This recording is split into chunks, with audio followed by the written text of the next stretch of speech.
কোয়েল পাখির মাংস ঝাল ঝাল করে রান্দাছি, লুপ সামলাস না। আমার এক ভাস্তি এই দেখেন পোলা ভাত রান্দা দিয়েছে আমাকে।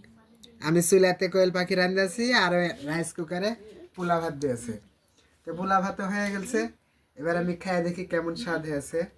আর এত সুন্দর একটা সেন্ট বাড়াচ্ছে, মনে হচ্ছে হেভি স্বাদ হবে খেতে। বাড়ির পোষা কোয়েল পাখির মাংস কিন্তু সেই চিমড়া, আর এই কোয়েল পাখিগুলো অনেক দিনের, আপনি অনেক কবার ডিম দিয়েছে। আর দেখেন এতই চিমড়া, আর মাশাল্লাহ মাংসটা এত সুন্দর খাইতে। আর যেমনি বলেছিল ঝাল ঝাল করবো, সেরকম ঝাল ঝাল আছে, হেভি স্বাদ হয়েছে।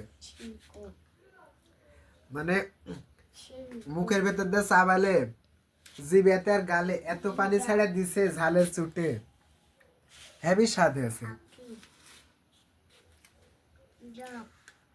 আমি খাওয়া দাওয়া করি, আল্লাহ হাফেজ।